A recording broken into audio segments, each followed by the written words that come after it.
Aku dihina seperti pembantu oleh suamiku saat acara promosi jabatannya di kantor, hingga aku ditertawakan rekan-rekannya. Halo Bunda, semoga Bunda semuanya dalam keadaan sehat dan bahagia ya. Sebelum masuk ke ceritanya jangan lupa absen terlebih dahulu ya. Bunda-bunda semua dari daerah mana saja. Jangan lupa like, komen dan subscribe channel ini ya. Selamat menonton. Udara pagi itu terasa berbeda. Biasanya, aku terbangun dengan suara alarm ponsel yang nyaring, segera disusul dengan rutinitas membangunkan Mas Fikri, menyiapkan sarapan, dan memastikan seragam kerjanya sudah tersetrika rapi sebelum ia berangkat. Namun hari ini, aku terbangun lebih awal, jantung berdegup kencang tanpa alasan yang jelas. Matahari belum sepenuhnya muncul, cahaya jingga lembar menyelinap lewat celah gorden kamar, menerpa wajahku yang masih diselimuti rasa kantuk. Aku menghela napas panjang, mencoba menenangkan diri. Mungkin ini hanya kegelisahan biasa. Tapi kemudian, telepon genggamku bergetar di atas meja samping tempat tidur. Aku menggapainya dengan setengah mata masih terpejam, jari-jariku menari di atas layar untuk mengambil pesan yang baru saja masuk. Pesan itu dari Mas Fikri. Aku mengerutkan kening. Dia biasanya tidak pernah mengirim pesan di jam segini, apalagi saat kami masih berada di bawah satu atap. Kecurigaanku langsung muncul. Jangan-jangan ada sesuatu yang tidak beres. Aku membuka pesan itu dengan jari gemetar. Besok ada acara promosi jabatanku di kantor. Kamu harus datang. Tidak ada kata, tolong. Tidak ada kalimat manis seperti, aku ingin kamu ada di sana untukku. Hanya perintah singkat, seolah aku adalah salah satu bawahannya yang harus mematuhi perintah tanpa bertanya. Aku menatap layar ponsel lebih lama dari yang seharusnya, mencoba mencerna makna di balik pesan itu. Selama 5 tahun pernikahan kami, Mas Fikri hampir tidak pernah mengajakku ke acara kantornya. Bahkan saat ada acara resmi sekalipun, ia selalu punya alasan, itu cuma untuk karyawan saja. Atau, kamu kan tidak kenal siapa-siapa di sana, nanti malah bikin tidak nyaman. Aku selalu mengiyakan, meskipun sebenarnya ada sedikit luka di hati. Tapi kali ini, tiba-tiba saja ia mengundangku. Aku memutar tubuhku ke arahnya, mencoba membaca ekspresinya. Tapi Mas Fikri sudah bangun dan berdiri di depan cermin, mengikat dasinya dengan rapi, wajahnya sama sekali tidak menunjukkan emosi apapun. Acara penting? Tanyaku, mencoba menyelipkan nada santai dalam suaraku. Ia hanya mengangguk singkat. Ya, aku dapat promosi jadi kepala divisi. Acaranya besok siang. Pakai baju yang bagus. Lagi-lagi, tidak ada diskusi. Tidak ada tanya pendapatku apakah aku bisa datang atau tidak. Hanya instruksi. Aku mengatupkan bibirku, menahan diri untuk tidak mengeluarkan kata-kata pedas. Seharusnya aku senang, bukan?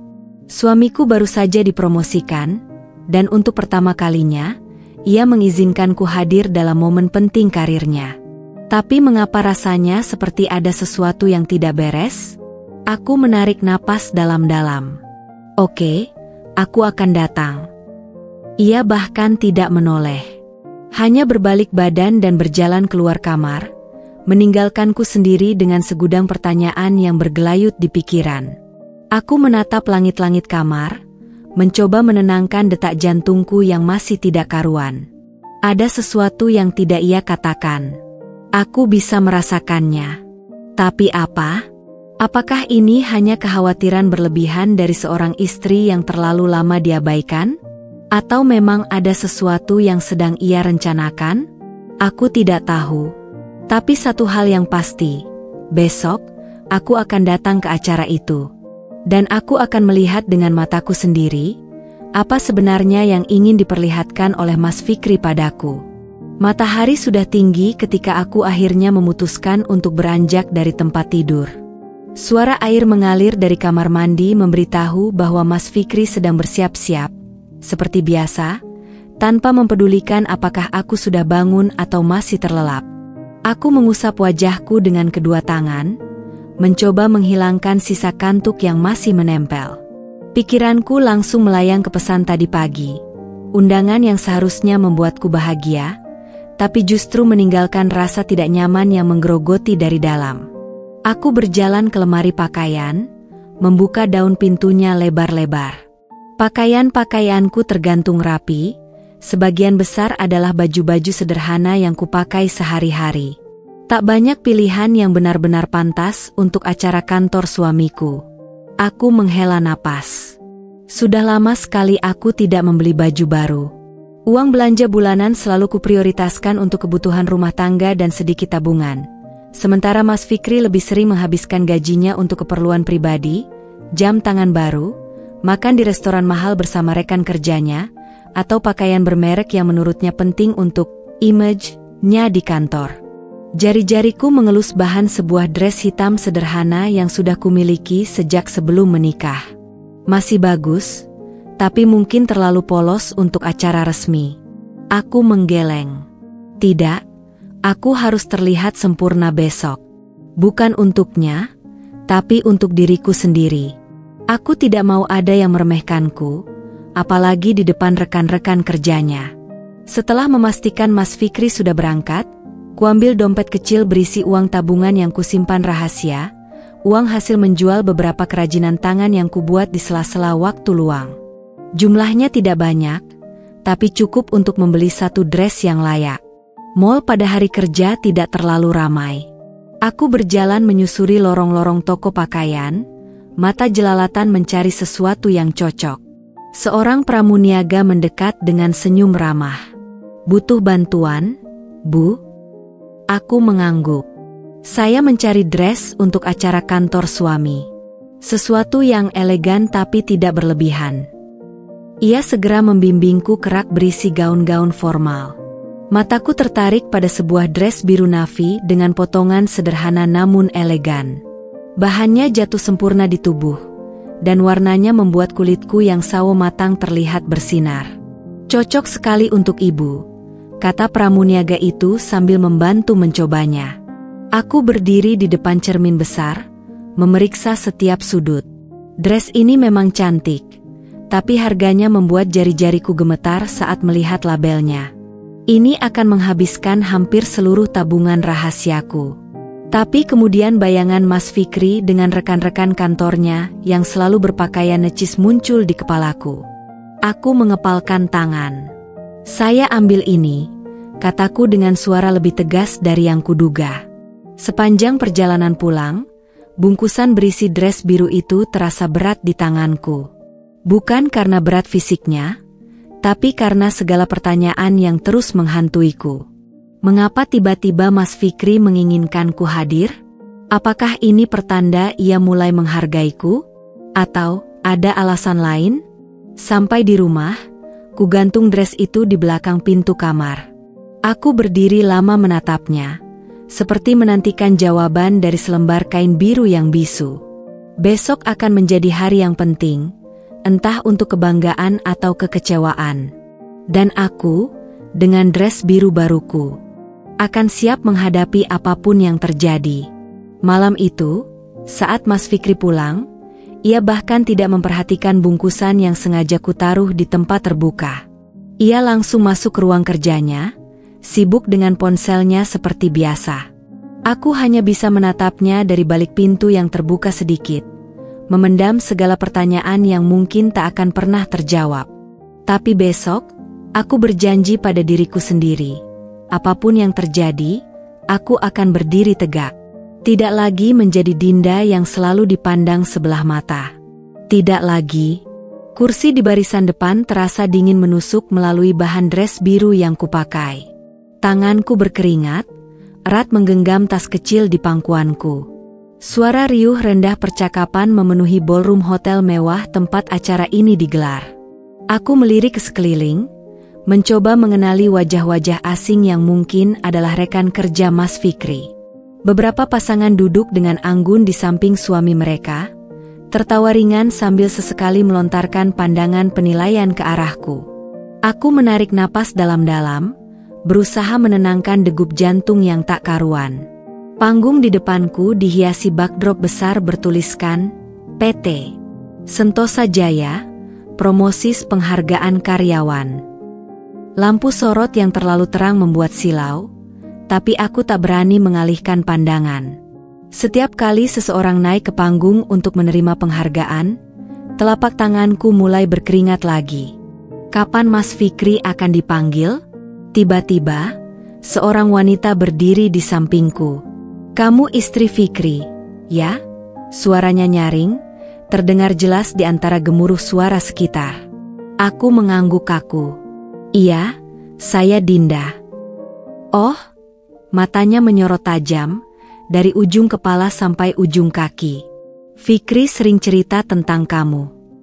Ada sesuatu dalam nada bicaranya yang membuat perutku mual. Sebelum sempat kutanyakan maksudnya, suara pembawa acara menggelegar melalui pengeras suara. "Dan sekarang, untuk promosi jabatan sebagai Kepala Divisi Pemasaran, mari kita sambut Bapak Fikri Aditya." Gemuruh tepuk tangan mengisi ruangan. Aku ikut bertepuk tangan dengan antusias. Wajahku berseri-seri melihat suamiku berjalan dengan percaya diri menuju panggung. Dress biruku tiba-tiba terasa sangat sempurna. Mungkin aku salah sangka. Mungkin hari ini akan menjadi hari istimewa bagi kami berdua. Mas Fikri berdiri di belakang mimbar mikrofon, matanya menyapu ruangan. Ketika pandangannya menemukanku, ia tersenyum. Dadaku berdebar lebih kencang. "Pertama-tama, terima kasih kepada manajemen dan semua rekan-rekan yang telah mendukung karir saya selama ini." Suaranya lantang, penuh karisma. Aku tersenyum bangga. Tiba-tiba nada bicaranya berubah. Tapi tentu saja, kesuksesan seorang pria tidak lepas dari dukungan wanita di belakangnya. Tanganku yang sedang memegang ponsel untuk memotretnya tiba-tiba kaku. "Dan hari ini, istri saya Dinda hadir di sini." Ia menunjuk ke arahku. Beberapa pasang mata langsung menatapku. Mungkin kalian penasaran, seperti apa sih istri yang mendukung suaminya? Suasana menjadi hening sejenak. Aku tersenyum nervous, tidak tahu harus bereaksi seperti apa. "Yah, di rumah, Dinda ini." Ia membuat jeda dramatis, senyum licik muncul di wajahnya. "Kerjaannya cuma masak, bersih-bersih, nyetrika baju saya. Pokoknya persis seperti pembantu." Tawa meledak di seluruh ruangan. Beberapa orang bahkan menepuk paha mereka, terbahak-bahak. Wanita yang tadi berbicara padaku menyeringai, berkata pada temannya, "Nah, kan, aku bilang juga." Dunia seakan berhenti berputar. Suara tawa itu seperti pisau belati yang menusuk-nusuk telingaku. Dress biru yang tadi terasa sempurna sekarang terasa seperti bungkus plastik yang menyesakkan. Aku melihat ke sekeliling, semua orang tertawa, beberapa melirikku dengan pandangan menyayangkan. Mas Fikri masih terus berbicara, menambahkan lelucon-lelucon, lain tentang kebodohanku dalam mengatur keuangan, tentang masakanku yang kadang terlalu asin, tentang betapa aku tidak pernah mengerti pekerjaannya. Setiap kalimat diikuti gelak tawa yang semakin keras. Aku tetap duduk tegak, tidak menangis, tidak berlari keluar. Bibirku terkunci dalam senyum tipis yang sudah kupelajari bertahun-tahun untuk menyembunyikan luka. Tapi di dalam, sesuatu telah patah. Ketika Mas Fikri turun dari panggung dengan wajah penuh kemenangan, tepuk tangan riuh mengiringinya. Ia melirik ke arahku, mungkin mengharapkan aku tersenyum bangga padanya. Tapi yang ia dapatkan adalah tatapan dingin dari sepasang mata yang tiba-tiba bisa melihat dengan sangat jelas. Suaminya bukanlah pria hebat yang selalu dibanggakan. Ia hanya seorang pengecut yang perlu merendahkan istrinya sendiri untuk mendapat pengakuan dari orang lain. Dan saat itulah, untuk pertama kalinya dalam 5 tahun pernikahan kami, aku menyadari sesuatu yang mengerikan. Aku tidak mencintainya lagi. Tapi aku juga tidak akan memberinya kepuasan melihatku hancur. Tidak di sini, tidak di depan semua orang ini. Aku menyenderkan badan ke kursi, jari-jariku dengan tenang merapikan lipatan dress biruku.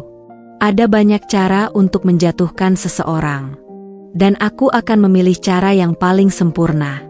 Tawa mereka masih bergema di telingaku, menusuk-nusuk seperti jarum panas yang tak kunjung hilang. Aku tetap duduk di kursi barisan depan, punggung tegak, tangan terlipat rapi di atas pangkuan, seakan-akan aku adalah patung yang tak tergoyahkan oleh hinaan. Tapi di dalam, setiap hela nafas terasa seperti menyeret pecahan kaca melalui kerongkongan.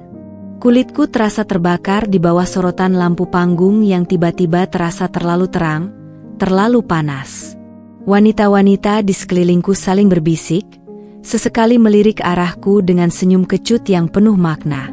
Seorang perempuan dengan blazer merah muda, yang tadi berbicara padaku, bahkan tak berusaha menyembunyikan cibirannya.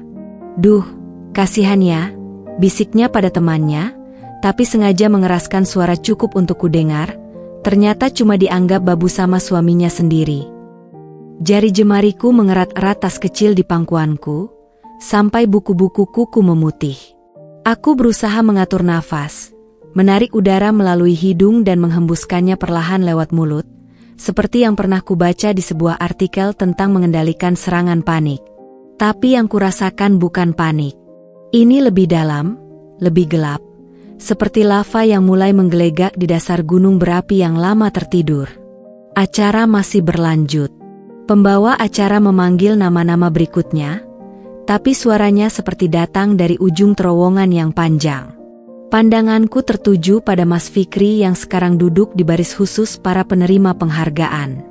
Dia sesekali menoleh ke belakang, mencari tatapanku, mungkin mengharapkan aku tersenyum bangga atau setidaknya mengangguk persetujuan. Tapi wajahku tetap seperti topeng yang halus dan tak tergores. Di kepalaku, sebuah rekaman terus berputar. Kata-katanya, tawa mereka, pandangan kasihan dari orang-orang asing ini. 5 tahun. 5 tahun aku mendukungnya, mengurus segala kebutuhan rumah tangga, menerima gaji bulanannya yang seringkali tak cukup dengan senyuman, memaksa diri percaya ketika dia pulang larut malam dengan alasan lembur. 5 tahun menjadi istri yang baik, menurut standarnya. Dan balasannya, aku menjadi bahan lelucon di depan ratusan orang. Seorang pramusaji mendekat, menawarkan jus jeruk di baki mengilap. Tanganku gemetar saat mengambil gelas, sampai cairan oranye itu nyaris tumpah. Saat meneguknya, aku menyadari mulutku terasa sangat kering, seperti telah menghirup debu gurun selama berjam-jam. Tiba-tiba, telepon genggam di tas bergetar. Dengan gerakan mekanis, kuambil dan kulihat layarnya, sebuah notifikasi dari grup alumni kuliah. Tanpa kusadari, mataku mulai berkaca-kaca saat melihat foto-foto teman-temanku yang sedang merayakan promosi jabatan salah satu anggota grup. Mereka berdiri bersama, tersenyum bahagia, pasangan masing-masing dipeluk dengan bangga. Aku menatap foto itu lebih lama dari yang seharusnya, lalu mematikan layar dengan gerakan kasar. Rasanya seperti ditampar oleh kenyataan, inilah yang seharusnya terjadi hari ini. Bukan ini. Ketika acara akhirnya usai dan orang-orang mulai beranjak, aku tetap duduk. Butuh seluruh kekuatan yang kumiliki untuk mengangkat tubuhku dari kursi itu. Dress biru yang tadi kupilih dengan penuh harapan sekarang terasa seperti baju karung yang buruk. Mas Fikri mendekat dengan langkah percaya diri, wajahnya masih bersemu kemenangan. "Dinda, kamu dengar tadi?" Mereka semua tertawa. Bisiknya antusias, seolah baru saja membagikan kabar gembira. Aku menatapnya lama, melihat setiap detail wajah yang pernah kucintai itu. Senyumnya yang selalu bisa meyakinkanku dulu, matanya yang dulu memandangku dengan kebanggaan, sekarang berubah menjadi milik orang asing yang sama sekali tak kukenal. "Iya," jawabku akhirnya, suaraku datar seperti air tergenang. "Sangat lucu." Aku berbalik dan berjalan menyusuri lorong keluar, meninggalkannya berdiri sendirian di antara kerumunan yang masih tertawa-tawa. Setiap langkah kakiku terasa berat, tapi juga mantap. Api kemarahan yang tadi menggelegak mulai mendingin menjadi sesuatu yang lebih berbahaya, sebuah tekad yang dingin dan terukur. Hari ini, Di ballroom mewah ini, di depan semua orang yang memandangku dengan hina atau kasihan, sesuatu dalam diriku telah mati. Tapi sesuatu yang lain, sesuatu yang lebih keras, lebih kuat, baru saja terlahir. Dan Mas Fikri sama sekali tidak menyadarinya. Udara di ballroom terasa semakin pengap, seolah dinding-dindingnya perlahan menyempit dan mendorongku ke sudut. Aku berjalan menuju area belakang panggung dengan langkah terukur, seolah-olah aku hanya mencari toilet atau mungkin sekadar ingin menghirup udara segar. Tapi di dalam kepalaku, sebuah rencana mulai terbentuk, samar-samar namun semakin jelas, seperti bayangan yang perlahan muncul di permukaan air keruh. Area belakang panggung sepi, hanya diterangi lampu-lampu kecil yang dipasang di sepanjang dinding. Suara riuh rendah dari para tamu yang masih bersosialisasi terdengar sayup-sayup, seperti suara ombak dari kejauhan. Di sini, aku menemukan apa yang kucari, sebuah tangga kecil yang digunakan untuk akses kru ke bagian belakang panggung. Tangga itu terbuat dari logam, dan ketika kusentuh permukaannya, terasa sedikit lembab oleh kondensasi udara dingin dari AC. Aku berdiri di sana selama beberapa detik yang terasa seperti abadi, memandangi tangga itu dengan tatapan kosong. Di kepalaku, suara Mas Fikri masih bergema, Dinda ini seperti pembantu. Diikuti oleh gelak tawa mereka. Tawa yang menusuk, tawa yang merendahkan, tawa yang mengubah 5 tahun pernikahanku menjadi lelucon pahit. Dari meja kecil di sampingku, terdapat beberapa botol air mineral yang disediakan untuk panitia. Tanganku meraih satu botol tanpa pikir panjang. Airnya terasa dingin di telapak tanganku yang berkeringat. Dengan gerakan lambat namun pasti, kutuangkan isi botol itu di anak tangga terakhir, tepat di tempat seseorang akan menjejakkan kaki saat turun dari panggung. Air menyebar membentuk genangan tipis yang nyaris tak terlihat di permukaan logam yang sudah sedikit berembun. "Bu, ada perlu apa di sini?" Suara seorang petugas keamanan tiba-tiba membuatku menegang. Aku berbalik dengan cepat, menyembunyikan botol kosong di balik lipatan dress biruku. "Saya hanya mencari toilet," jawabku, memaksakan senyum kecil. Petugas itu mengerutkan kening. "Toilet ada di sebelah kiri pintu keluar utama, Bu." "Ah, iya. Terima kasih." Aku berjalan menjauh dengan langkah tenang, tapi jantungku berdebar kencang seperti drum perang. Setelah memastikan petugas itu sudah pergi, aku mengambil posisi di sudut yang cukup jauh untuk tidak mencurigakan, tapi masih bisa melihat tangga itu dengan jelas. Tak lama kemudian, Mas Fikri muncul dari balik tirai panggung, masih dengan senyum puas di wajahnya. Ia berbicara dengan 2 koleganya, sambil sesekali tertawa, mungkin masih membahas leluconnya tadi.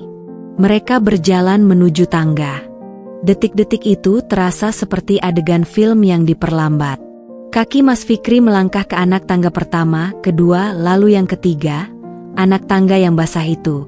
Kakinya menginjak permukaan licin. Untuk sepersekian detik, tubuhnya terhentak. Wajahnya berubah dari percaya diri menjadi kebingungan, lalu ketakutan. Tangannya meraih pegangan, tapi sudah terlambat. Aduh! Suara benturan keras menggema di area belakang panggung. Mas Fikri jatuh terduduk dengan gaya yang tidak elegan sama sekali.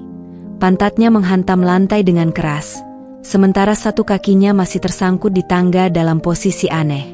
2 koleganya yang berdiri di belakangnya terlihat bingung, antara ingin menolong atau menahan tawa. "Fikri, kamu baik-baik saja?" tanya salah satunya, suaranya gemetar karena berusaha menahan senyum. Aku melihat dari kejauhan, bibirku terkunci rapat untuk menahan reaksi apapun. Tapi di dalam, ada kepuasan yang dalam, seperti minum air dingin di tengah hari yang terik. Mas Fikri berdiri dengan wajah merah padam, mengusap celana kerjanya yang sekarang kotor dan basah di bagian belakang. "Jalan kok licin begini? Dasar tidak hati-hati," geramnya, menyalahkan siapapun kecuali dirinya sendiri. Saat itulah matanya menangkap keberadaanku. Aku segera mendekat dengan wajah penuh keprihatinan palsu. "Mas, Kamu tidak apa-apa? Tanyaku, suara penuh perhatian yang kuhiasi dengan sentuhan kepanikan yang meyakinkan. Dia melirikku kesal. Tadi kamu lihat aku jatuh. Aku menggeleng. Tidak, Mas. Aku baru datang. Duh, celanamu. Ia menghela napas kesal. Ini celana mahal, Dinda. Sekarang rusak karena kelalaian panitia. Aku mengangguk simpatik, sambil diam-diam menikmati setiap detik kekacauan ini. Iya, Mas. Kadang hidup memang tidak terduga, kataku lembut, dengan senyum tipis yang hanya bisa ku mengerti maknanya. Dia tidak menyadarinya, tentu saja. Tidak menyadari bahwa ini baru permulaan. Tidak menyadari bahwa wanita yang selama ini dianggapnya hanya seperti pembantu, ternyata memiliki lebih banyak keberanian dan kecerdikan daripada yang pernah ia duga. Dan yang terpenting, dia tidak menyadari bahwa kejatuhan fisiknya hari ini hanyalah pratanda dari kejatuhan yang jauh lebih besar yang sedang kurencanakan untuknya. Aku membantunya berdiri, sambil tersenyum manis seperti istri yang penuh perhatian. Tapi di balik senyum itu, ada sesuatu yang baru saja lahir dalam diriku. Sebuah keyakinan bahwa aku tidak lagi takut, tidak lagi ragu. Hari ini, di ballroom mewah ini, di depan semua orang yang telah menertawakanku, aku baru saja menemukan kekuatanku yang sebenarnya. Dan Mas Fikri, dia baru saja mengambil langkah pertama menuju kejatuhannya yang sesungguhnya. Mobil meluncur pelan dalam kesunyian malam yang pekat, hanya diterangi oleh lampu jalan yang sesekali menyorot wajah Mas Fikri yang masih merah oleh amarah. Aku duduk di sampingnya, kedua tangan terlipat rapi di atas pangkuan, menatap lurus ke depan melalui kaca depan yang mulai berkabut oleh embun malam. Suara mesin mobil yang halus hampir tidak terdengar di antara ketegangan yang menggantung berat di dalam kabin. Panitia benar-benar tidak profesional. Gerutunya untuk kesekian kalinya sejak kami meninggalkan venue, jari-jarinya mencengkeram setir dengan erat sampai buku-buku tulangnya menonjol putih. Mereka bahkan tidak memastikan area panggung aman untuk dilalui. Aku mengangguk perlahan, memainkan peran istri yang simpatik dengan sempurna. Iya, Mas. Mereka seharusnya lebih berhati-hati. Suaraku datar, tapi cukup tulus untuk tidak menimbulkan kecurigaan. Dia melirikku sekilas, matanya menyipit seperti mencoba membaca pikiranku. Kamu tidak melihat apa-apa tadi? Tidak ada yang menumpahkan air di tangga. Jantungku berdegup sedikit lebih kencang, tapi wajahku tetap tenang. Aku sedang mencari toilet ketika itu terjadi. Mas, kenapa? Tidak ada. Ia menghela napas panjang, kembali menatap jalan. Hanya saja rasanya terlalu kebetulan. Aku tidak pernah ceroboh seperti itu. Sebuah senyum kecil nyaris muncul di bibirku. Oh, tapi kau memang ceroboh, Fikri. Sangat ceroboh sampai tidak menyadari bahwa istrimu yang selama ini kau anggap tidak berarti ternyata mampu membalas dendam dengan cara yang paling sederhana sekaligus paling memalukan. Kami tiba di rumah, sebuah rumah yang selama ini kubersihkan, kupelihara, kujaga dengan sepenuh hati, tapi yang kini terasa asing bagiku. Mas Fikri langsung melepas sepatunya dengan kasar, meninggalkannya berserakan di tengah jalan masuk seperti biasanya, sebelum berjalan ke kamar mandi tanpa sepatah kata pun. Aku memungut sepatunya satu persatu, menyimpannya di rak dengan gerakan lambat. Setiap tindakan rutin yang biasa kulakukan dengan ikhlas sekarang terasa seperti ritual yang penuh makna. Aku menyentuh permukaan sepatu kulit mahal itu, mengingatkan diriku bahwa uang untuk membelinya berasal dari gaji yang sebagian seharusnya menjadi hakku sebagai istri. Suara air mandi dari kamar mandi menggema di rumah yang sunyi. Aku berjalan ke dapur, menuangkan segelas air untuk diriku sendiri. Tangan-tanganku tidak gemetar lagi. Rasa malu yang tadi membara di ballroom telah berubah menjadi sesuatu yang lebih dingin, lebih terukur, seperti baja yang ditempa dalam api kemarahan. Ketika Mas Fikri keluar dari kamar mandi, tubuhnya masih menebar uap panas dan bau sabun mahal yang selalu dipakainya. Aku lapar, katanya singkat, melemparkan handuk basah ke keranjang cucian, tanpa peduli bahwa handuk itu jatuh di lantai. Dulu, aku akan segera bergegas memanaskan makan malam yang sudah kusediakan. Malam ini, aku mengambil waktu sedikit lebih lama dari biasanya, memastikan setiap gerakanku terhitung.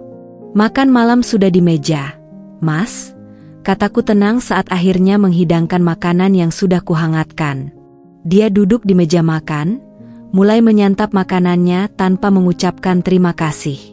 Mataku tertuju pada tangannya yang memegang sendok. Tangan yang sama yang tadi menunjukku di depan semua orang, mengolok-olokku. Besok ada rapat penting, ujarnya tiba-tiba di antara suapan. Pastikan kemeja biru muda sudah disetrika. Aku mengangguk. Baik, Mas. Tapi dalam diam, sebuah keputusan besar telah kuambil. Aku akan menyetrika kemejanya, tentu saja. Aku akan terus melakukan semua tugas rumah tangga seperti biasa. Aku akan tetap menjadi istri yang baik di matanya. Sampai saatnya tiba. Sampai aku yakin bahwa kejatuhannya hari ini hanyalah permulaan dari kehancuran total yang sedang kurencanakan dengan sangat hati-hati. Malam itu, saat Mas Fikri sudah terlelap dengan pulas, masih menggerutu sesekali dalam mimpi tentang kejadian memalukannya, aku terbaring terjaga, menatap langit-langit kamar yang gelap. Rasa sakit dan kemarahan yang tadi kusimpan rapat-rapat akhirnya bisa kulepaskan dalam kesunyian. Sebuah tetes air mata mengalir pelan di pelipisku, tapi ini adalah air mata terakhir yang akan kutumpahkan untuknya. Besok, dan hari-hari setelahnya, aku tidak akan lagi menjadi Dinda yang diam. Aku akan menjadi arsitek kejatuhannya sendiri. Dan yang terindah adalah, dia bahkan tidak akan menyadarinya sampai semuanya sudah terlambat. Malam-malam setelah acara promosi jabatan berlalu dengan sunyi yang tegang, seperti udara sebelum badai. Aku menjalani rutinitas rumah tangga dengan wajah tanpa ekspresi, tangan-tanganku menyelesaikan setiap tugas dengan presisi mesin, menyetrika kemejanya, menyiapkan sarapan, membersihkan rumah, sementara pikiranku bekerja tanpa henti merancang langkah berikutnya. Mas Fikri, yang terlalu sibuk dengan dirinya sendiri, tidak menyadari perubahan halus dalam sikapku. Baginya, aku tetap Dinda yang penurut, yang bisa diabaikan begitu saja. Suatu Jumat malam, Mas Fikri pulang lebih larut dari biasanya. Aku sudah terbiasa dengan janji, lembur, yang semakin sering terjadi belakangan ini. Tapi malam ini ada sesuatu yang berbeda. Begitu masuk, ia langsung melemparkan jas kerjanya ke sofa dengan gerakan kasar, wajahnya merah oleh sesuatu yang lebih dari sekadar kemacetan. Bau alkohol samar menguar dari napasnya, bercampur dengan wewangian yang terlalu manis. Parfum yang pasti bukan milikku. Aku mandi dulu, gumamnya, berjalan sempoyongan ke kamar mandi tanpa memandangku. Ponselnya terjatuh dari saku celana, mendarat di karpet dengan bunyi gedebuk yang tumpul. Aku berdiri membeku, menatap benda kecil itu seperti ular berbisa yang siap menerkam. Selama ini, aku tidak pernah memeriksa ponselnya. Bukan karena tidak ingin, tapi karena tidak pernah merasa perlu. Kepercayaan itu sekarang terasa naif, seperti dongeng yang diceritakan untuk meninabobokan anak kecil. Dari kamar mandi, suara air mengalir dan sesekali suara Mas Fikri bersenandung, nada riang yang tidak pantas setelah menghinaku di depan publik. Dengan gerakan mantap, kuambil ponselnya. Layarnya menyala begitu kusentuh, memperlihatkan notifikasi pesan terbaru dari kontak bernama D. Pesan itu singkat, "Tadi enak banget. Kapan lagi? Aku kangen smell parfummu di spray." Aku wajah dengan sebelah mata mengedip. Dunia berputar lebih cepat. Jari-jariku membuka percakapan mereka sebelum sempat kuhalangi diri sendiri. Ratusan pesan berjejal, janji pertemuan, pujian mesra, bahkan foto-foto yang membuat perutku mual. Foto Mas Fikri dengan wanita yang tidak kukenal, berpose mesra di restoran yang sering ia bilang tempat meeting klien. Foto mereka di kamar hotel. Foto tangan wanita itu memegang kemejanya yang kusetrika dengan rapi. Yang paling menyakitkan adalah tanggal-tanggalnya. Ini sudah berlangsung hampir setahun. Sejak sebelum promosinya. Sejak saat ia masih berpura-pura menjadi suami yang baik. Air mandi di kamar mandi berhenti. Aku dengan cepat mengembalikan ponsel ke posisi semula, berjalan ke dapur dengan langkah tenang, meski jantungku berdegup kencang seperti ingin keluar dari dada. Mas Fikri keluar dari kamar mandi, handuk melilit pinggangnya. "Kamu baik-baik saja?" tanyanya, mungkin karena melihat wajahku yang pucat.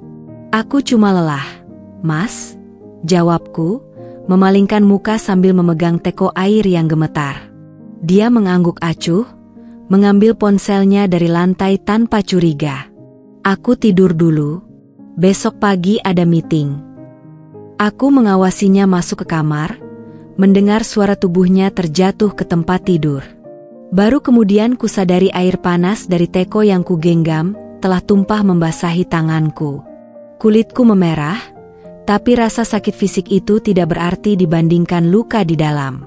Malam itu, aku duduk di teras belakang, menatap bintang-bintang yang dingin dan jauh. Pikiranku berputar-putar pada semua bukti yang baru saja kudapat.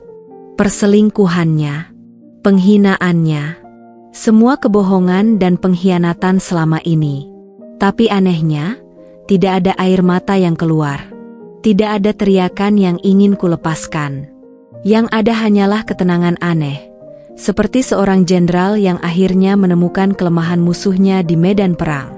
Aku menarik napas dalam-dalam, menghirup udara malam yang segar. Sekarang aku tahu kebenarannya.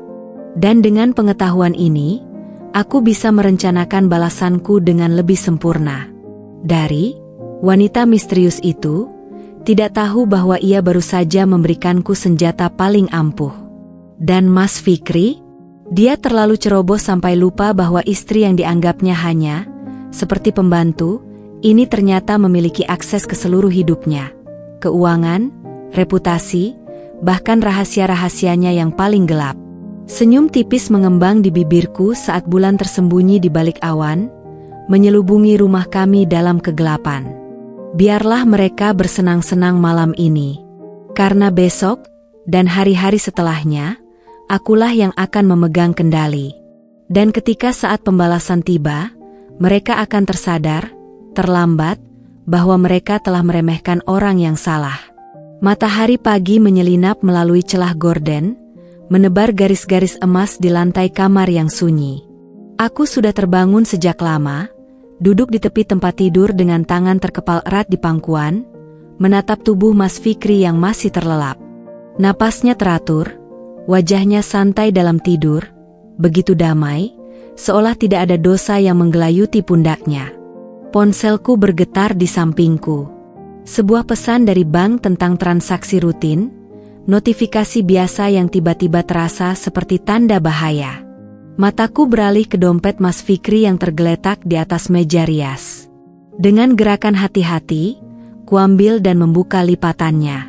Beberapa lembar kwitansi tertumpuk rapi di balik kartu kredit. Restoran mewah, hotel butik, toko perhiasan. Semua dari tempat dan tanggal yang tidak pernah ia ceritakan padaku. "Kamu ngapain?" Suara seraknya membuatku menegang. Mas Fikri sudah terbangun, setengah duduk dengan mata masih mengantuk tapi penuh kecurigaan. Aku tidak menjawab. Sebaliknya, kulempar dompet itu ke arahnya bersama beberapa kwitansi yang kumaksud. "Apa ini?" Suaraku lebih tenang dari yang kukira. Wajahnya berubah. Dari mengantuk menjadi waspada, lalu defensif. "Bisnis. Meeting dengan klien." "Meeting klien di Hotel Grandia? Di butik Amara?" Aku mengangkat satu kwitansi bertuliskan, "Lounge romantik, 2 orang." "Dan ini?" Dia meraihnya dengan gerakan kasar. "Kamu memeriksaku sekarang? Memangnya aku anak kecil? Kamu berselingkuh." Kalimat itu keluar datar, bukan pertanyaan tapi pernyataan.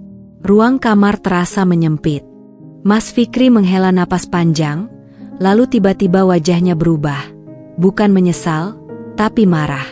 Ya, aku berselingkuh. Dan siapa yang salah kalau bukan kamu? Tubuhku terasa dingin. Kamu sibuk dengan pekerjaanmu, dengan kariermu yang receh itu. Ia bangkit dari tempat tidur, mulai berjalan mondar-mandir. Setiap hari aku pulang, rumah berantakan, masakan asin, kamar bau. Kamu pikir aku bisa hidup seperti itu? Setiap kata seperti pukulan. Aku mengepalkan tangan lebih kencang sampai kuku-kuku menancap di telapak. Pekerjaanku sebagai desainer freelance yang kukerjakan setelah mengurus rumah seharian disebut receh. Rumah yang selalu kujaga kebersihannya disebut berantakan. Dan kemarin, lanjutnya dengan nada menuduh, di depan semua orang, kamu malah membuatku jatuh. Seketika itu juga, kemarahanku meledak. Aku yang membuatmu jatuh? Kamu yang mempermalukanku di depan ratusan orang, menyebutku seperti pembantu, dan kamu menyalahkanku. Kamu terlalu sensitif. Itu cuma gurauan. Gurauan? Suaraku mulai gemetar. Selama setahun terakhir ini, setiap kali kamu bilang meeting klien, kamu sedang berselingkuh. Itu gurauan juga? Dia terdiam sejenak, lalu tiba-tiba berubah taktik. Wajahnya melunak, suaranya merendah. Dinda, aku cuma butuh sesuatu yang berbeda. Kamu terlalu sibuk, kita jarang waktu berdua. Aku memotongnya. Jangan coba-coba membalikan ini jadi kesalahanku. Pertengkaran itu berlanjut sampai matahari tinggi di langit. Setiap alasan yang dikemukakannya lebih menyakitkan dari yang sebelumnya. Aku tidak cukup menarik, tidak cukup perhatian, tidak seperti wanita karir yang bisa membanggakannya. Tapi di tengah semua penghinaan itu, sesuatu dalam diriku mengeras. Air mata yang sempat ingin keluar tiba-tiba mengering. Rasa sakit berubah menjadi sesuatu yang lain, sebuah kejelasan dingin.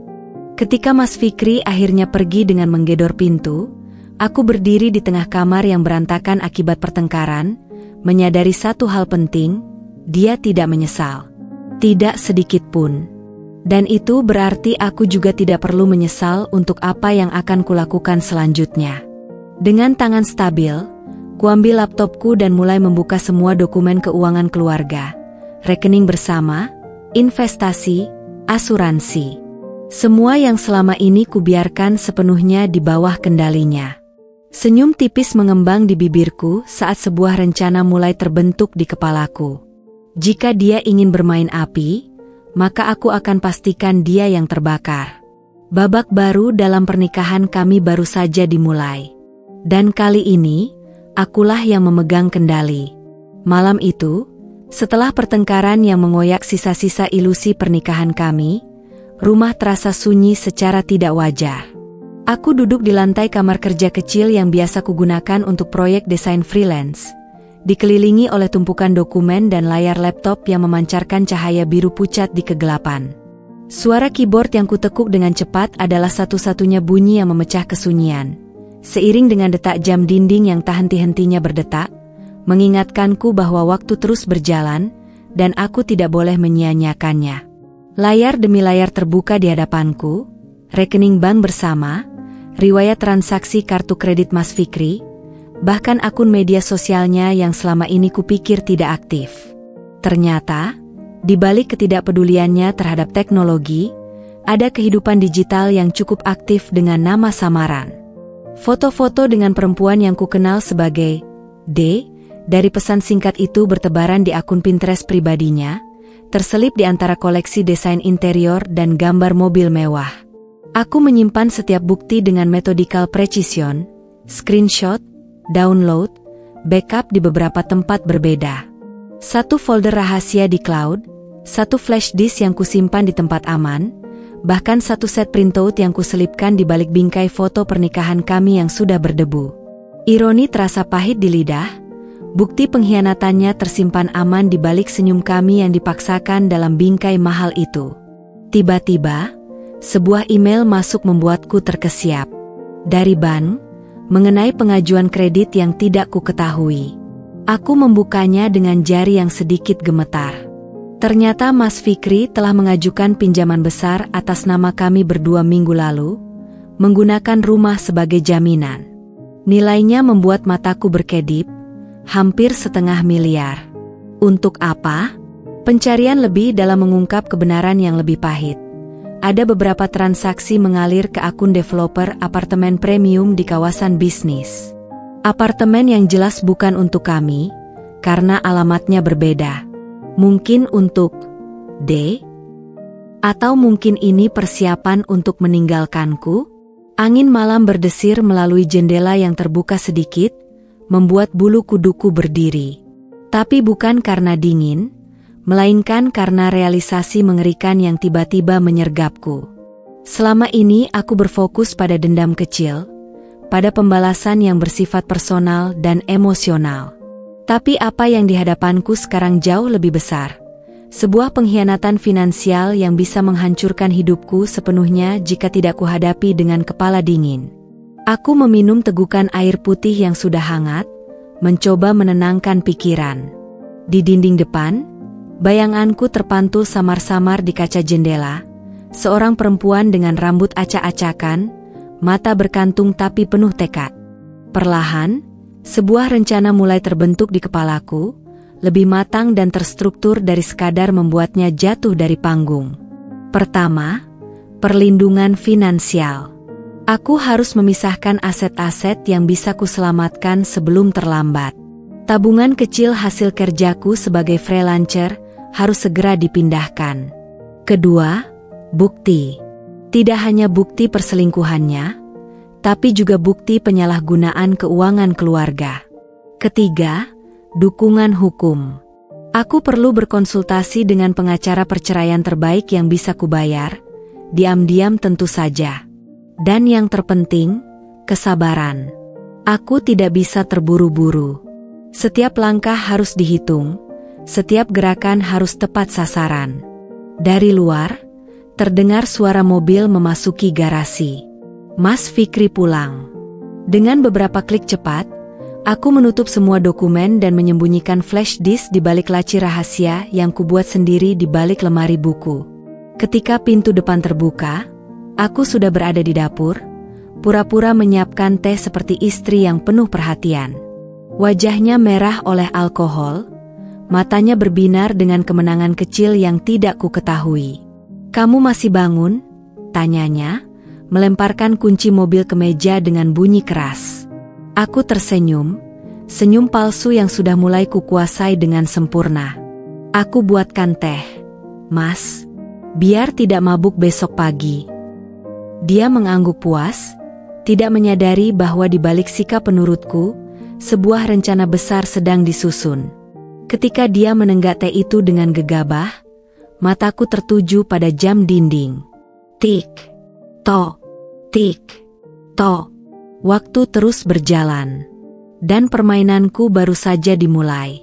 Pagi itu, mentari bersinar terik melalui jendela kantor pos, memantulkan bayanganku yang samar di kaca pembatas teller. Aku menatap cek kertas di tanganku, nilainya tidak besar, tapi cukup untuk memulai langkah pertamaku. Uang hasil jerih payahku selama ini sebagai desainer freelance, yang selama bertahun-tahun kusimpan rahasia dalam rekening atas nama ibuku. Kini saatnya memindahkannya ke tempat yang lebih aman. "Mohon tanda tangan di sini, Bu," ujar petugas teller dengan senyum profesional. Tanganku bergerak lincah menorehkan tanda tangan, tidak seperti jantung yang berdegup kencang bagai genderang perang. Ini baru langkah kecil, mentransfer dana ke rekening baru yang seluruhnya atas namaku sendiri, tapi rasanya seperti melangkah ke medan pertempuran. Ponsel di tas bergetar. Aku mengabaikannya sampai keluar dari kantor pos, baru kemudian melihat layar. Sebuah pesan dari nomor tak dikenal, "Pak Fikri sedang meeting penting. Tolong jangan ganggu dengan telepon atau SMS hari ini." Aku menyipitkan mata. Meeting penting? Atau pertemuan dengan si D? Senyum tipis mengembang di bibirku saat sebuah ide muncul. Dengan beberapa ketukan di ponsel, kukirim pesan balasan, ini dari PT Grand Marina Apartemen. Konfirmasi pembayaran unit 28D sudah diterima. Kunci bisa diambil besok. Tidak sampai 5 menit, ponselku berdering.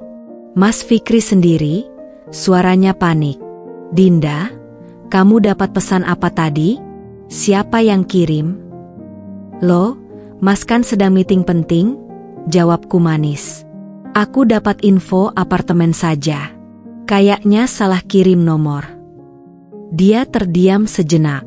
Apartemen? Tunjukkan pesannya. Aku berpura-pura kebingungan, mengulangi isi pesan dengan sedikit perubahan detail. Suaranya semakin panik, sampai akhirnya memutuskan telepon dengan kasar. 3 jam kemudian, ketika aku sedang memeriksa dokumen di notaris, ponselku berdering lagi. Kali ini dari kantor Mas Fikri. Bu Dinda, ini Pak Hendra dari HRD. Mohon maaf mengganggu, tapi ada yang ingin kami konfirmasi. Suaranya terdengar tidak nyaman. Apakah Bapak sedang ada urusan dengan proyek apartemen? Kenapa, Pak? Tanyaku polos. Ada email anonim mengklaim Bapak menerima suap pengadaan tanah untuk proyek apartemen. Manajemen sedang investigasi. Aku berpura-pura shock, bahkan menyumpah serapah pada orang tidak bertanggung jawab yang berani menjelekkan nama suamiku. Tapi begitu telepon berakhir, senyumku melebar. Satu perangkap kecil telah bekerja. Email anonim, itu tentu saja kukirim sendiri, dengan bukti transaksi mencurigakan yang kutemukan di dokumennya. Tidak cukup untuk menjatuhkannya, tapi cukup untuk membuatnya panik.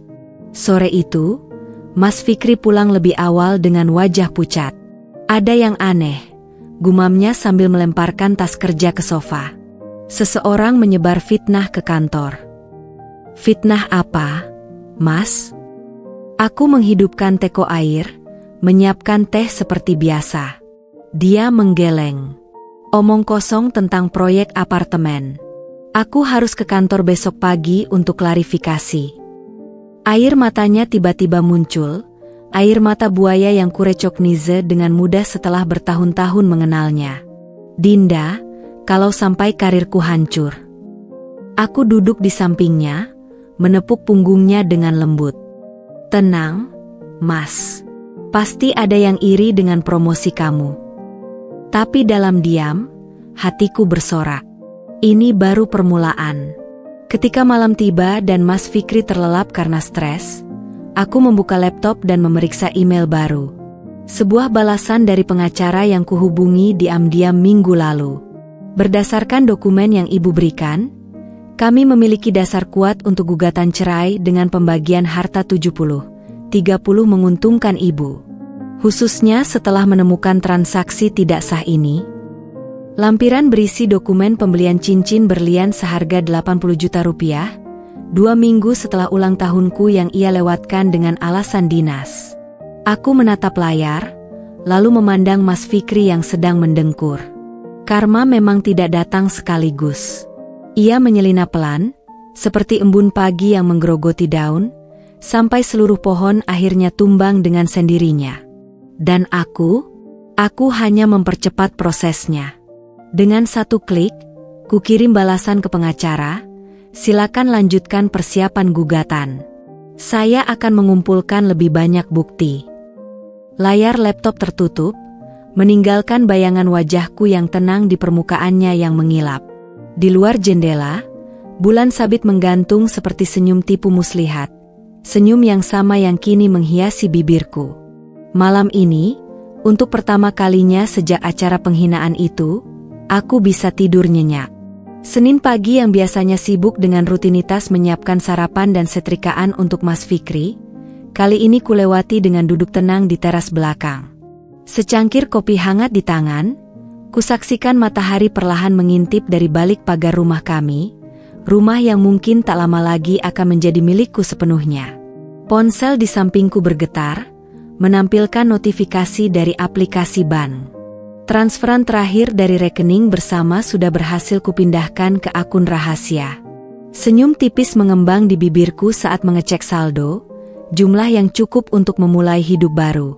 Pintu depan terbanting. Mas Fikri keluar dengan langkah tergesa, dasarnya belum sempurna terikat, wajahnya memerah oleh campuran amarah dan kecemasan. Aku harus ke kantor lebih awal, gerutnya tanpa menatapku, suaranya parau seperti semalam tak tidur. Ada apa, Mas? Tanyaku dengan nada penuh perhatian palsu, sambil memperhatikan bagaimana tangannya gemetar saat mencoba mengunci tas kerja. Dia menghela napas berat.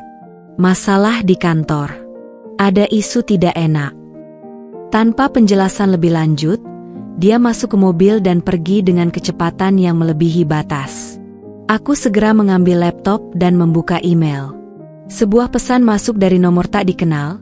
Foto Mas Fikri sedang berdiri di depan ruang rapat direksi, wajahnya pucat, dikelilingi oleh 3 orang dari divisi HR dan compliance. Kutebak ini dikirim oleh salah satu sekretaris yang pernah kubantu menyelesaikan desain undangan pernikahannya dulu. Balasan sederhana kukirim, terima kasih.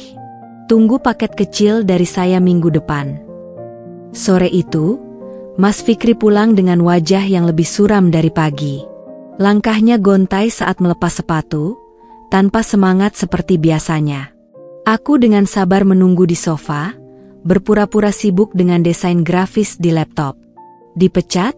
Tanyaku lembut setelah 10 menit keheningan. Dia menatapku dengan mata merah. Diturunkan jabatan. Sementara, suaranya serak. Dari kepala divisi jadi staf biasa.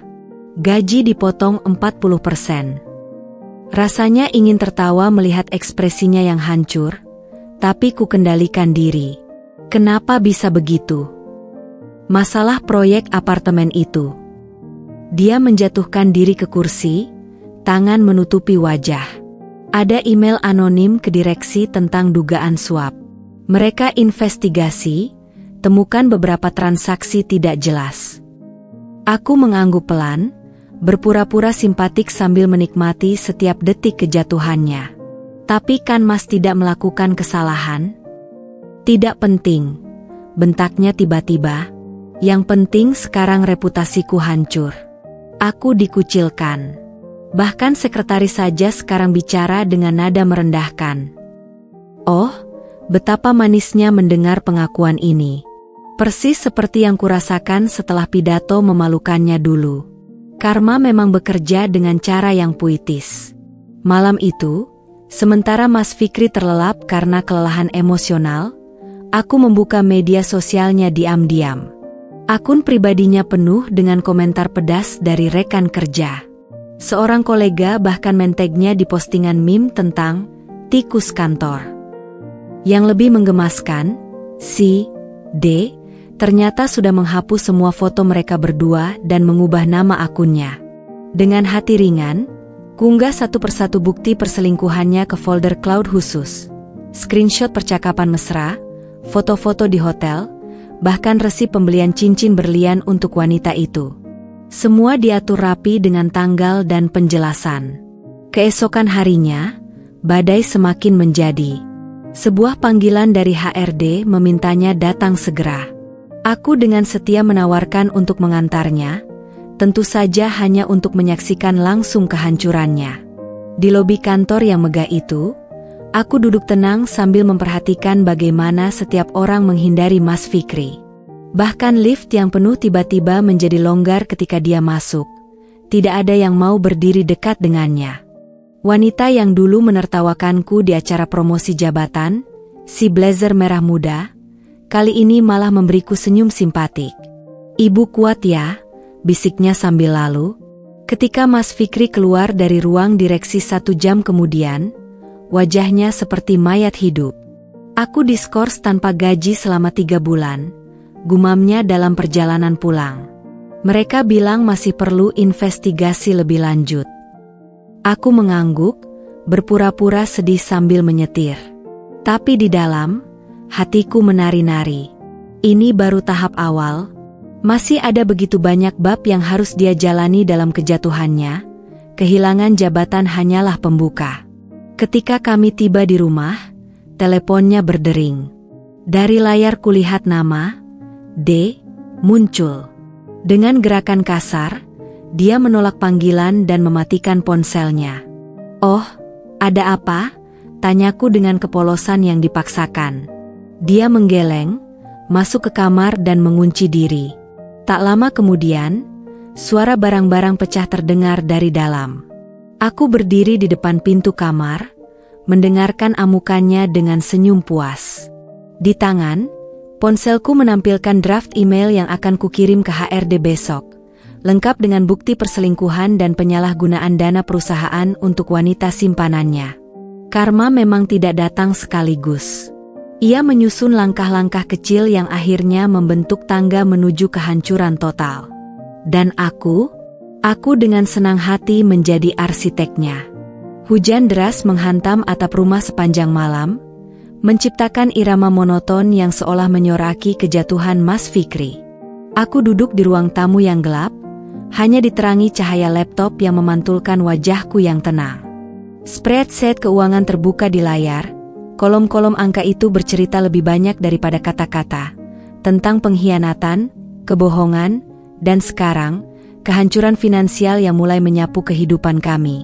Mas Fikri sudah 3 minggu dalam masa skorsing tanpa gaji. Awalnya, ia masih berusaha menjaga image dengan berpakaian rapi setiap pagi seolah akan bekerja, padahal hanya nongkrong di warung kopi atau, menurut aplikasi pelacak yang kusematkan diam-diam di motornya, mengunjungi apartemen si D. Tapi sejak seminggu terakhir, ia bahkan tak lagi berpura-pura. Bangun siang, marah-marah tanpa alasan, dan yang paling mengkhawatirkan, mulai memboroskan sisa tabungan kami untuk alkohol. Layar laptop menampilkan saldo rekening bersama yang menyusut drastis.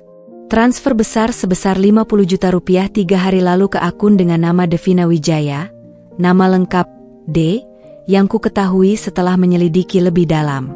Aku menyimpan screenshot transfer itu dengan cermat di folder rahasia, bersama bukti-bukti lain yang semakin menggunung. Tiba-tiba, suara langkah berat terdengar dari kamar. Mas Fikri keluar dengan wajah bengkak akibat kurang tidur. Bau alkohol masih melekat di tubuhnya meski sudah mandi. "Kamu punya uang tunai?" tanyanya kasar. Tangan menggaruk-garuk kepala yang sudah mulai botak di bagian tengah. Aku menutup laptop perlahan. "Untuk apa?" "Din," hardiknya, membuat gelas di meja bergetar. "Aku butuh bayar kartu kredit." "Tapi bulan lalu Mas bilang sudah melunasinya," jawabku dengan nada polos, padahal aku tahu persis dari laporan bank bahwa ia menunggah hampir 80 juta. Dia mengeluarkan sumpah serapah, lalu membanting pintu kamar. Tak lama kemudian, suara teleponnya terdengar, nada bicaranya yang biasanya angkuh sekarang merengek-rengek. "Ya, Pak, saya tahu janji saya, tapi jika bisa diberi tenggang waktu 2 minggu lagi." Aku menyelinap mendekati pintu kamar, mendengarkan dengan seksama. Rupanya ia sedang berbicara dengan debt collector. Kaki-kakiku bergetar, tapi bukan karena takut, melainkan karena antisipasi. Semuanya berjalan sesuai rencana. Esok paginya, saat Mas Fikri pergi, mencari kerjaan sampingan, yang kuduga kuat adalah menjemput Malu di apartemen selingkuhannya, aku melakukan langkah berikutnya. Dengan dokumen-dokumen yang sudah kusiapkan, aku pergi ke pengacara keluarga yang selama ini kami gunakan, pria tua yang dulu selalu memuji Mas Fikri sebagai suami ideal. "Bu Dinda." Ia menggeleng-geleng kepala saat meneliti dokumen yang kubawa. "Saya tidak menyangka. Transaksi tidak sah, rekening tersembunyi, utang kartu kredit yang disembunyikan. Dan ini," tambahku dengan tenang, mengeluarkan amplop berisi foto-foto perselingkuhan Mas Fikri. Wajah pengacara itu berubah pucat. Ini bisa menjadi dasar gugatan cerai dengan pembagian harta yang sangat menguntungkan ibu. Apalagi dengan status bapak yang sekarang menganggur. Sepulang dari sana, aku mampir ke kantor pajak. Sebagai istri yang selama ini dipercaya mengurus SPT keluarga, aku memiliki semua dokumen yang dibutuhkan.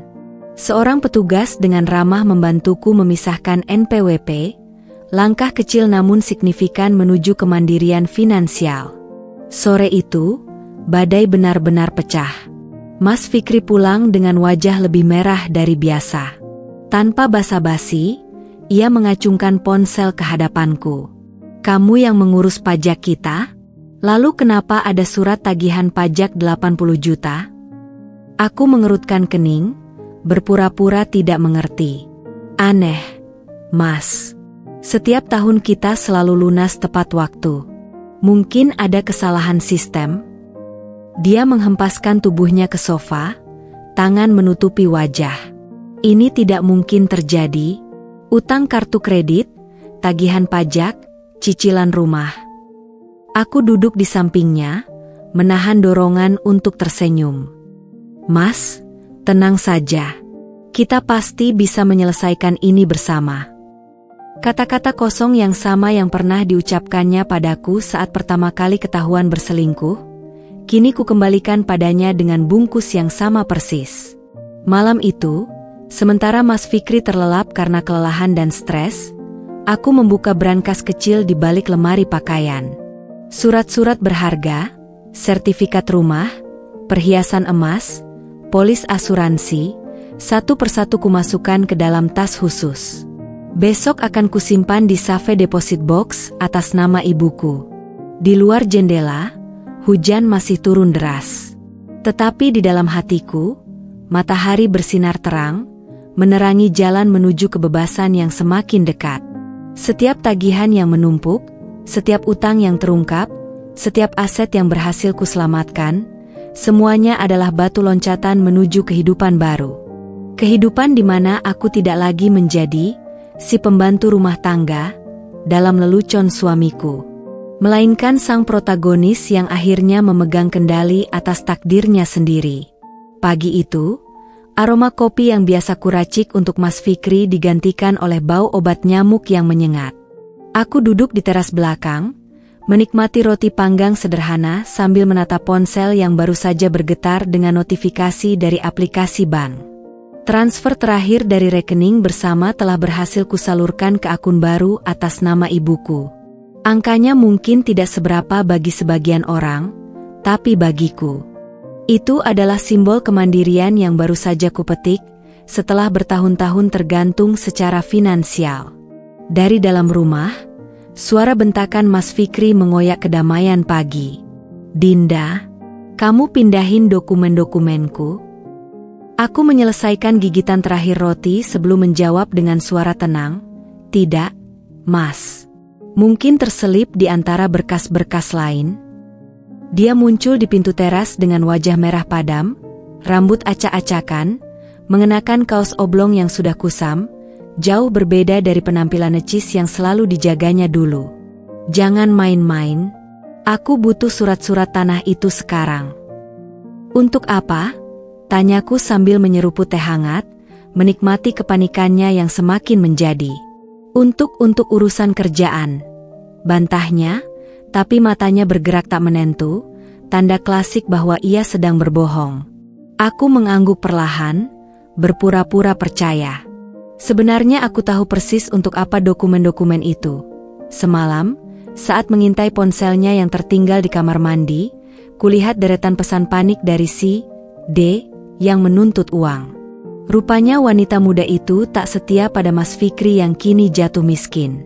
"Kalau tidak ketemu, mungkin bisa minta duplikat ke notaris," saranku dengan nada menolong. Dia mengutuk dalam hati sebelum berbalik dan menghantamkan pintu kamar. Suara barang-barang berjatuhan dan lemari yang digerebek terdengar jelas. Aku tersenyum kecil, membayangkan betapa frustrasinya dia saat menyadari bahwa sertifikat tanah dan surat berharga lainnya sudah aman dalam brankas bank atas nama ibuku. Tak sampai 10 menit kemudian, teleponnya berdering keras. Dari nada bicaranya yang tiba-tiba merendah dan memelas, jelas ini panggilan dari si D. "Tapi, Dev, aku sudah berusaha. Tunggu, jangan begitu." Suara sambungan yang terputus membuatnya mengamuk.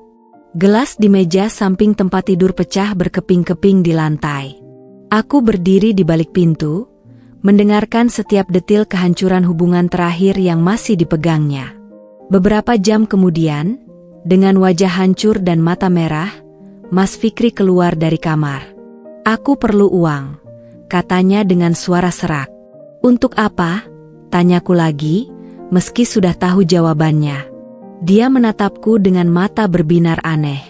"Devina, dia mengancam akan menyebar foto-foto kami ke media sosial kalau aku tidak memberinya 50 juta minggu ini." Oh, betapa manisnya ironi ini. Wanita yang dianggapnya lebih baik dariku kini justru menjadi ancaman terbesarnya. Aku berpura patah terkejut. "Tapi Mas, kita tidak punya uang sebanyak itu sekarang. Kita bisa jual perhiasanmu, atau gadai mobil." Aku menggeleng perlahan. Perhiasan saya yang sedikit itu sudah hilang dicuri bulan lalu. "Mas, laporan polisnya ada di laci. Dan mobil sudah dijaminkan bank untuk utang kartu kredit Mas, kan?" Wajahnya berubah pucat. Rupanya ia lupa bahwa dialah yang memaksa menggadaikan mobil bulan lalu untuk menutupi utang judi yang selama ini disembunyikan. Malam itu, sementara Mas Fikri terpaku di depan laptop mencoba mencari pinjaman online, yang semuanya akan kuhalangi dengan diam-diam, aku membuka media sosial si D. Ternyata dia sudah mulai melaksanakan ancamannya. Sebuah foto samar Mas Fikri sedang tidur tanpa baju diunggah di akun storiesnya dengan caption, "Pengecut dan pelit." Aku menyimpan screenshot itu dengan cermat. Ini akan menjadi senjata tambahan dalam gugatan cerai nanti. Ketika akhirnya Mas Fikri tertidur di depan laptop karena kelelahan, aku mengirim pesan singkat ke nomor D dari ponsel baru yang kubeli khusus untuk ini. "Saya tahu segalanya. Jika Anda ingin uang, datanglah besok ke Cafe Terrace jam 3 sore. Datang sendiri. Besok akan menjadi pertunjukan yang sangat menarik. 2 orang yang telah menyakitiku akan bertemu di hadapanku, dan aku akan menyaksikan bagaimana mereka saling menghancurkan." Sementara di luar, hujan mulai turun lagi, mengetuk jendela seperti tamu tak diundang yang tak henti-hentinya datang. Tapi kali ini, hujan terasa berbeda, seperti membasuh segala kepalsuan yang selama ini menutupi hidupku.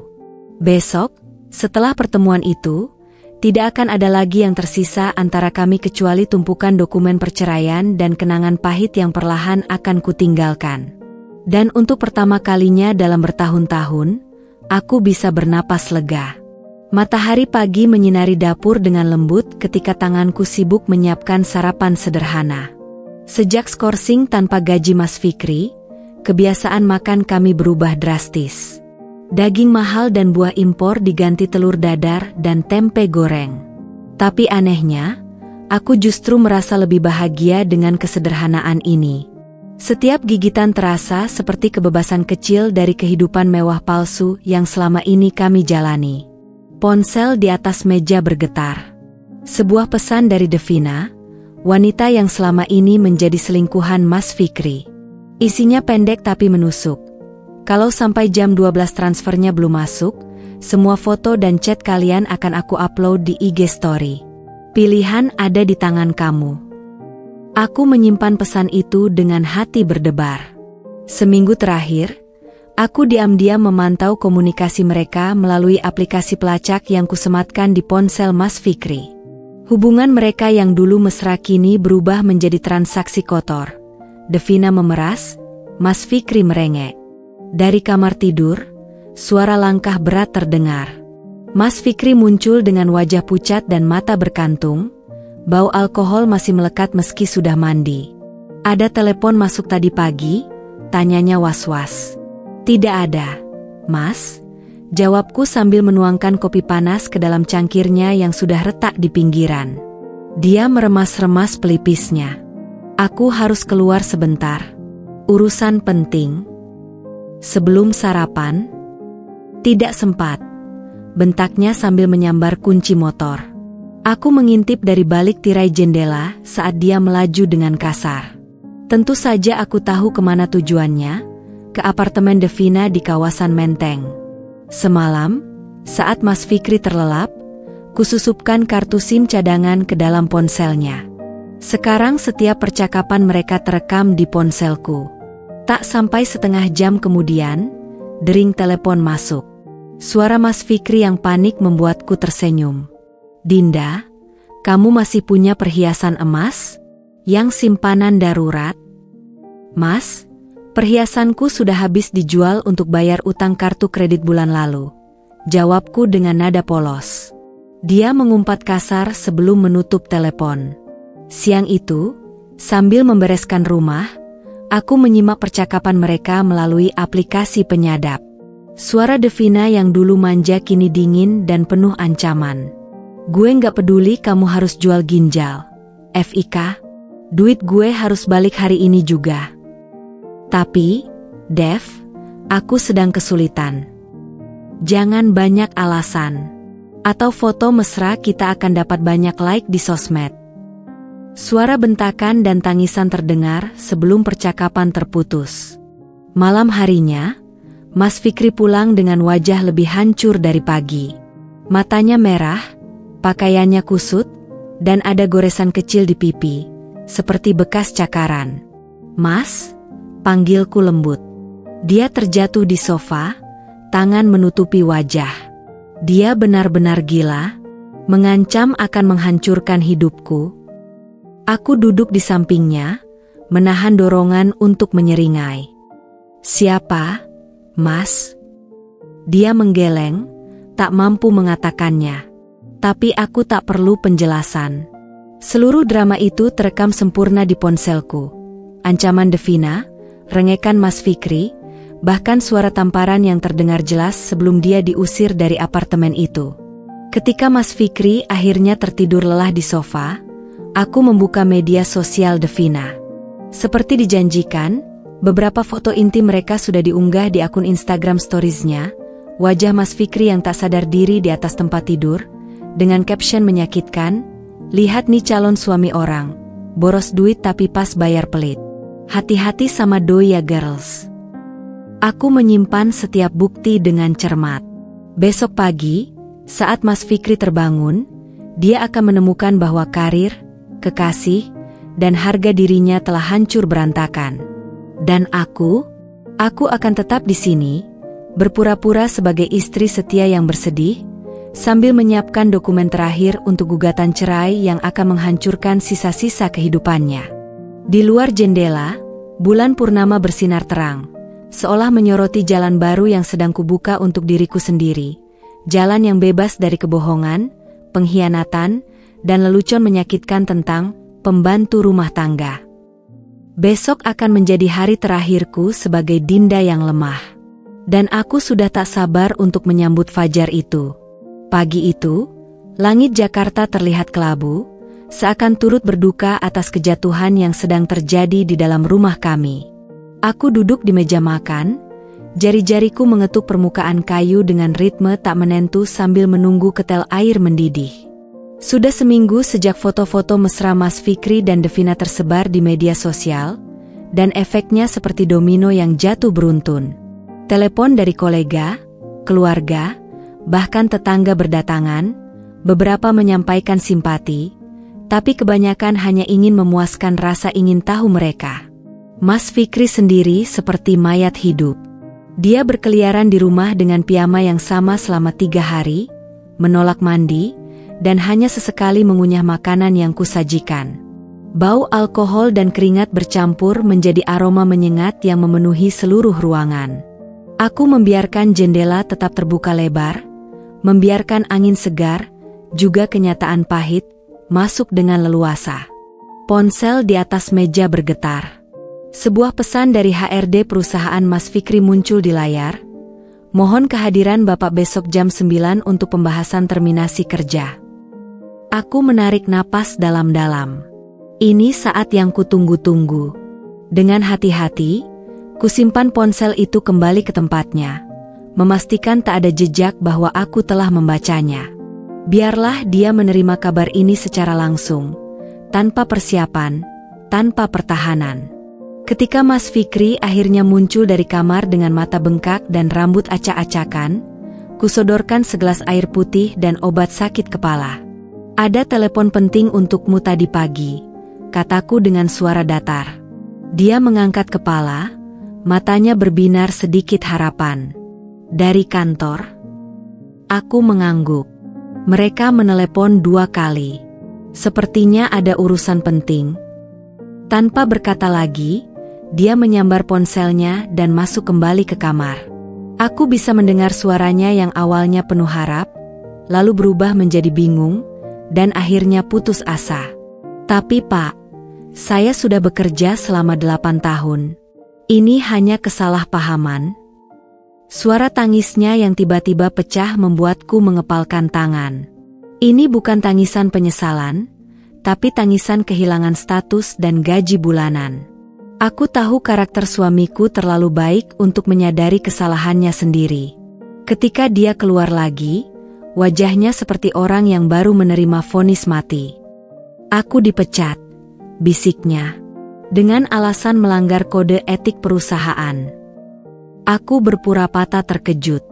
"Tapi kenapa? Kamu kan sudah dihukum dengan skorsing." Dia menggeleng, tangan gemetar memegang segelas air yang kusodorkan.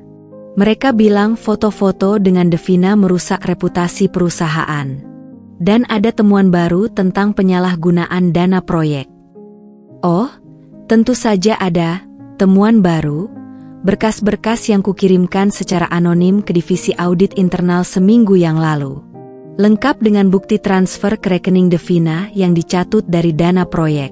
"Kita akan baik-baik saja," kataku sambil menepuk punggungnya, persis seperti yang dia lakukan padaku dulu saat pertama kali ketahuan berselingkuh. Malam itu, saat Mas Fikri akhirnya tertidur karena kelelahan menangis, aku duduk di depan laptop menyelesaikan dokumen terakhir untuk pengajuan cerai. Surat pemecatan dari perusahaan adalah kunci terakhir yang kubutuhkan, bukti tak terbantahkan bahwa dia tidak lagi mampu menafkahi keluarga. Di layar, email dari pengacaraku muncul. "Dengan dokumen-dokumen ini, kita bisa mengajukan gugatan cerai dengan pembagian harta 70-30. Rumah dan hak asuh sepenuhnya menjadi hak ibu." Aku menatap layar lama sekali, lalu memandang ke arah kamar tidur di mana suamiku terlepas dalam pelarian sementara dari kenyataan. Besok, saat dia bangun, dia akan menemukan bahwa hidupnya telah berubah selamanya. Dan aku akan memberinya satu pelajaran terakhir, bahwa istri yang dianggapnya hanya seperti pembantu, ternyata mampu merancang kejatuhannya dengan presisi sempurna. Angin malam berhembus melalui jendela yang terbuka, membawa serta bau asap kota dan janji kebebasan. Besok akan menjadi hari baru bagiku, dan akhir yang pahit baginya. Pagi itu, sinar matahari menyelinap melalui celah gorden kamar dengan cara yang berbeda. Lebih terang, lebih tajam, seolah dunia luar tahu bahwa hari ini adalah hari yang istimewa. Aku bangun lebih awal dari biasanya, mandi dengan air hangat yang menenangkan, dan mengenakan blazer biru tua yang belum pernah kupakai sebelumnya. Di cermin, seorang perempuan asing menatap balik padaku, matanya berbinar dengan keyakinan yang belum pernah kurasakan dalam 5 tahun pernikahan ini. Mas Fikri masih terlelap di sisi tempat tidur, wajahnya keriput oleh mimpi buruk yang tak kunjung usai. Sepekan terakhir sejak pemecatannya, dia seperti bayangan dari dirinya yang dulu. Mulut yang dulu begitu lancang mengolok-olokku kini terkunci rapat. Bahu yang dulu tegak sekarang membungkuk di bawah beban kegagalan. Dengan hati-hati, kuambil dokumen yang sudah kusiapkan dari laci meja rias dan memasukkannya ke dalam tas kerja kulit berwarna coklat. Hadiah untuk diriku sendiri setelah transfer terakhir dari rekening bersama berhasil kusalurkan ke akun pribadi. Di dapur, aku menyeduh kopi untuk terakhir kalinya. Aroma harumnya memenuhi ruangan kecil yang selama ini menjadi kerajaanku. Jari-jariku menari di atas meja kayu, mengetuk irama gugatan cerai yang sebentar lagi akan kusampaikan. Suara langkah berat terdengar dari lorong. Mas Fikri muncul dengan piyama yang sama selama 3 hari terakhir. Rambutnya acak-acakan, matanya merah oleh kurang tidur dan mungkin alkohol. Kamu mau pergi? Tanyanya, suara serak oleh kebingungan. Aku menyerahkan secangkir kopi hitam, tanpa gula, persis seperti yang selalu dia suka. Kita perlu bicara, Mas. Duduk di hadapanku, dia terlihat kecil, sangat berbeda dari pria angkuh yang berdiri di panggung dan menertawakanku di depan seluruh kantornya. Aku menarik napas dalam-dalam sebelum mengeluarkan tumpukan dokumen dari tas. Ini adalah surat gugatan cerai, kataku dengan suara yang tenang namun tegas. Dengan segala bukti perselingkuhan, kekerasan verbal, dan penyalahgunaan keuangan yang saya kumpulkan, pengadilan akan memutuskan pembagian harta 70% untuk saya. Wajahnya berubah pucat, tangannya gemetar memegang cangkir kopi. Dinda, aku bisa berubah. Sudah terlambat, Mas. Ku keluarkan dokumen lain. Ini laporan keuangan lengkap. Selama 3 tahun terakhir, kamu menyembunyikan 30% gajimu di rekening terpisah. Ini transfer ke Devina. Ini tagihan kartu kredit yang kamu sembunyikan. Dia terbatuk-batuk, seperti tersedak kenyataan yang tiba-tiba menghantamnya. Bagaimana kamu? Aku yang selama ini kamu anggap hanya bisa masak dan bersih-bersih ternyata cukup pintar untuk melacak semuanya. Selaku dengan senyum tipis. Oh, dan rumah ini sepenuhnya akan menjadi milikku. Kamu punya waktu 2 minggu untuk mengemasi barang-barangmu. Langit di luar jendela tiba tata mendung, seolah ikut merasakan ketegangan di ruangan itu. Mas Fikri berdiri tiba-tiba, kursi tergeser dengan kasar. Kamu pikir bisa mengusirku begitu saja? Aku yang membeli rumah ini. Aku menggeleng, mengeluarkan salinan sertifikat tanah dari tas. Salah. Kamu membelinya dengan uang hasil korupsi dana proyek. Lihat ini, transfer dari rekening perusahaan ke developer. Jari telunjukku menunjuk angka-angka yang tak terbantahkan. Pilihanmu sederhana, terima syarat cerai ini, atau aku serahkan semua bukti ke pihak berwajib. Dia terduduk kembali, seluruh energi seakan menguap dari tubuhnya. Matanya yang dulu selalu memandangku dengan merendah kini dipenuhi ketakutan. Selama ini kamu merencanakan ini semua? Aku meneguk kopiku yang sudah mulai dingin.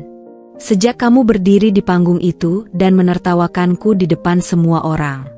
Kamu pikir aku akan diam saja? Kamu salah besar.